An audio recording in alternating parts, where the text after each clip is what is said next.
గనుల శాఖలో అక్రమాలకు చెక్ పెట్టినాం, 10 ఏళ్ల ఇల్లీగల్ దందాలపై ఎంక్వైరీ చేసి చర్యలు తీసుకుంటామని మన వివేక్ వెంకటస్వామి గారు అంటారు. ఏమంటుండు? మంచిదే కదా. నేను మొదటి రోజు నుంచి వెళ్ళి చెప్తా ఉన్నా, మీ కాంగ్రెస్ ప్రభుత్వం ఏర్పడ్డ మొదటి రోజు నుంచి ఏం మొత్తుకుంటున్నట్టు వదలకండి సార్. కోటాను కోట్లు వాళ్ళు తిన్నారు అని అంటే బయట పెడితే మనకే మంచిది కదా అని అడిగినా నేను. ఎందుకు వదలాలి చెప్పు? ఇప్పుడు హరీష్ రావు 1000 కోట్లు తిన్నాడు అని అన్నారు. ఎందుకు వదలాలి హరీష్ రావును? బయట పెట్టాలి కదా. కేటీఆర్ 1,00,000 కోట్లు తిన్నాడు అన్నారు. ఎందుకు వదులుతురు కేటీఆర్ ను?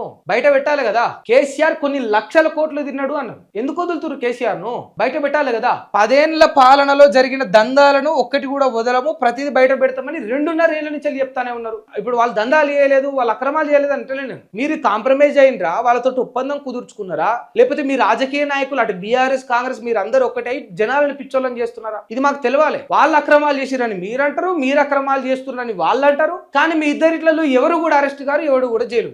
ఎండ్ ఆఫ్ ది డే మళ్ళీ పేదోళ్ళకే భారం, మధ్యతరగతి వాళ్ళకి కష్టం కదా. 10 ఏళ్లలో 1,00,000 కోట్ల అవినీతి కానీ ఒక్కటి బయటపడదు. 2.5 ఏళ్లలో లక్షల కోట్ల అవినీతి అని వాళ్ళు అంటారు కానీ ఒక్కటి బయటపడదు. భలే పొద్దు గడుపుతారు సార్. కానీ అసెంబ్లీలో కూడా ఓ చట్టాలు తెచ్చి, ఓ బిల్లులు తెచ్చి జనాల కోసం.